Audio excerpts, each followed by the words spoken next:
Hi guys, it's Mal. Welcome to my only roaming field that I have left after I got night hawked and farmer won't let me on the other field. So we've come back here. We get in here about 3 weeks of a year after harvest time. And Brian has taken in the harvest while I was down at Corf. As you can see, still a bit of stubble on here, and he's going to be ploughing it in a few more weeks time. So for now we're just going to do a hunt down into the corner there where most of the roaming seems to come out. I'll be using my new CTX3030. Did quite well with that at Corf, got a nice head with a Confessor penny, so hopefully my luck continues. So I'll do a few videos as the finds come out, and I'll catch up with you guys later and we'll see how we get on. Cheers then. Hi guys, I've been taking this field for about the last 20 years, and one of the things I have noticed is the ridge line that goes down the centre of the field. You can see it in the centre of this photograph here. Now every little Roman coin that I've found over the years has always been beyond this ridge line and down towards the hedge line, which is in the distance there. The other thing that's also interesting is that there's two springs that come from the local Roman villa, which is about 3/4 of a mile away. The two springs, one comes down the side of the field that we're searching, and the other field has a spring coming down the other side. They then meet in the far corner. Also, we've got a Roman trackway that goes down the edge of this field and heads off in the distance off into Oxford. The other thing about this little search area is where that pylon is on the left hand side. We never find anything Roman beyond the left of that pylon. Everything just seems to be concentrated from this ridge line and is sort of like 100-150 yards square. So we'll carry on the search and we'll see what else we can get out of this field, and we'll review the finds later on in the video. Well guys, first coin of the day, George V penny, about 4 inches down. There's a nice signal with the CTX, couldn't really mistake it, nice high squealer. A bit surprised that there's not been much more. I've had a few buttons, a few bits of lead, but no Roman at all. I'm just thinking it needs a turn on the plough the way it's going at the moment, but I'm not quite at the Roman patch yet, so we'll keep going and hopefully we get a few more bits and pieces out of here.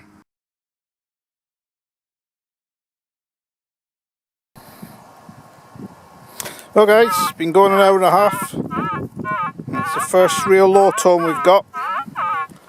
So let's give them a dig and see what we have down there.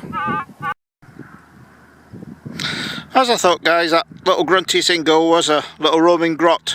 There's very few far between the signals today for some reason in this field. But anyway, we'll keep going. We've got the rest of the day to go. So, we'll catch up with you later and see what else we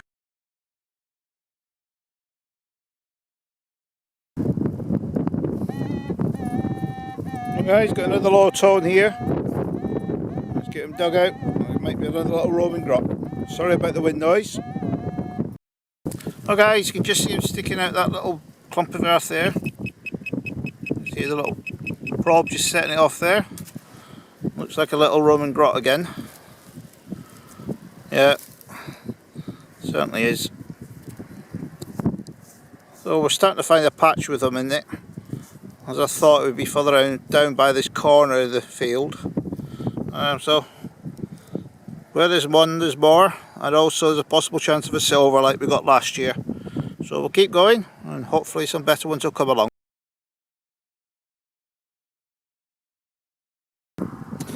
This time going about another 3 or 4 yards. We've got more of a mid-tone this time, so let's dig them out and see what we got in there. Well, we got him out the hole. Good job we got the probe. He fell out the bottom of the clod and disappeared into the straw. You just see him there sat now on top. A little bit better definition grot there, but still a grot. So we've now seemed to find a little hot spot now, so we'll just keep going and see how many we can get. We'll catch up with you later with a big... Hi guys, one of the things I do like about the CTX is able to put a fine point using the GPS. It's been very useful so far. I've managed to locate this little hot spot. We're pulling the Romans out, so I'm just going to put this next one in. So we just wave it over the coil, gets the reading, says create a fine spot. Simple as that. Create it, save it. Now, one of the things I love about this CTX guys is being able to plot all the little fine spots with the GPS function that's on it. Each one of those little red dots is a little Roman. I've been using the 10 by 10 squares, just focusing down into where this little area is where all these Romans are. So it'll be very useful. Coming back here tomorrow as well to carry on with the hunt. I've got about 10 of these little Romans out of here now so far. So we'll come back tomorrow, add a bit more to them, and we'll see how we get on. Another nice little low tone with the CTX, showing about 6 inches down. So let's dig them out and see what we got. Well guys, we got them out. Looks like a little piece of bronze. I don't know if it's off a brooch or a buckle, but came from about 6 inches down. So it could be Roman, because there's quite a bit of Roman around this little area. So we'll get it cleaned up and get a better picture of it, and we'll let you know what we think it is. Cheers guys.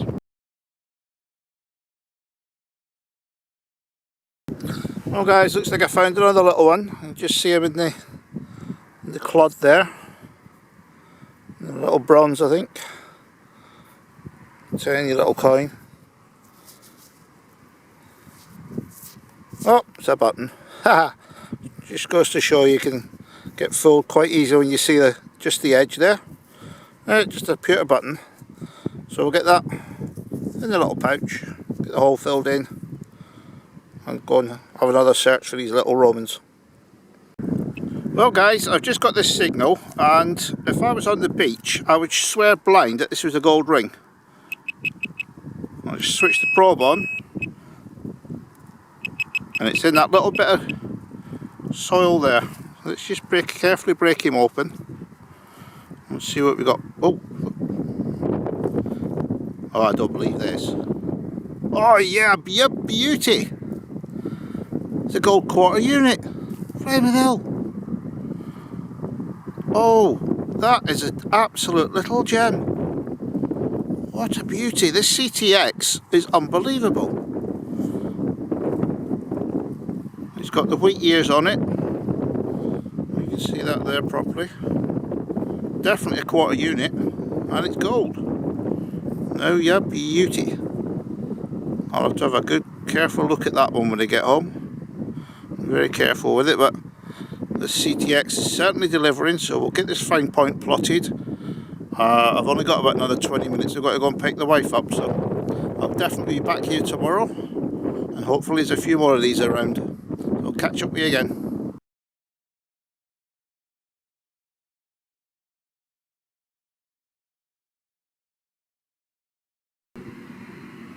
Hi guys, it's Mal. I've come back for another afternoon search after yesterday's successful search.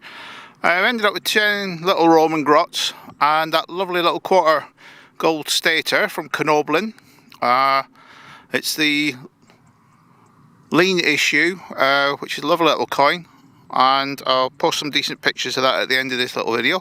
So we'll come back again, and using the CTX, I think it's going to be brilliant using this GPS, because I've got the find plotted onto the mapping, and when the field has been ploughed I can go back to the exact spot we're using the GPS, which is brilliant, because rather than having to guess and little points off hedge lines and things, now I can go straight back to it. So we've got about a 4-hour hunt this afternoon, and hopefully we can find a few more bits and pieces I'm going to show you in the little video.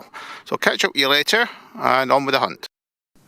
Hi guys, I've come about 100 yards so far from my start point, and this is my first little decent find. Spectacle buckle, came from about 4 inches down, got a lovely sharp tone. So things are looking promising. I'm slowly getting down to the Roman section, so hopefully there's a few more finds like this. Catch up with you later. Well, another sharp little growler signal has resulted in a Roman minim. Probably a 4th century coin, this one.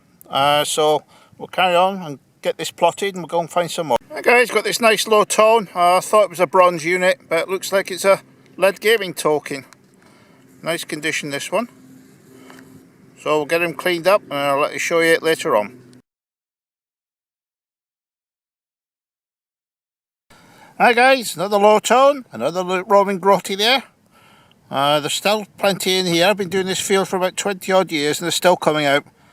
So hopefully we can get a bit of silver today, or even a bit of gold if we're lucky.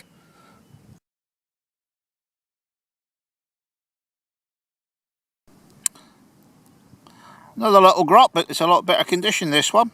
I might be able to identify it. So let's get the hole filled in and get on to the next one. Well, we finish off with a nice last find of the day, a 1937 shilling. Got a lovely banging signal, nice Georgia 6th. So it's your pal Mal coming to the end of the afternoon's hunt. So we'll review the finds in a few seconds and I'll catch up with you on the next hunt. Cheers then.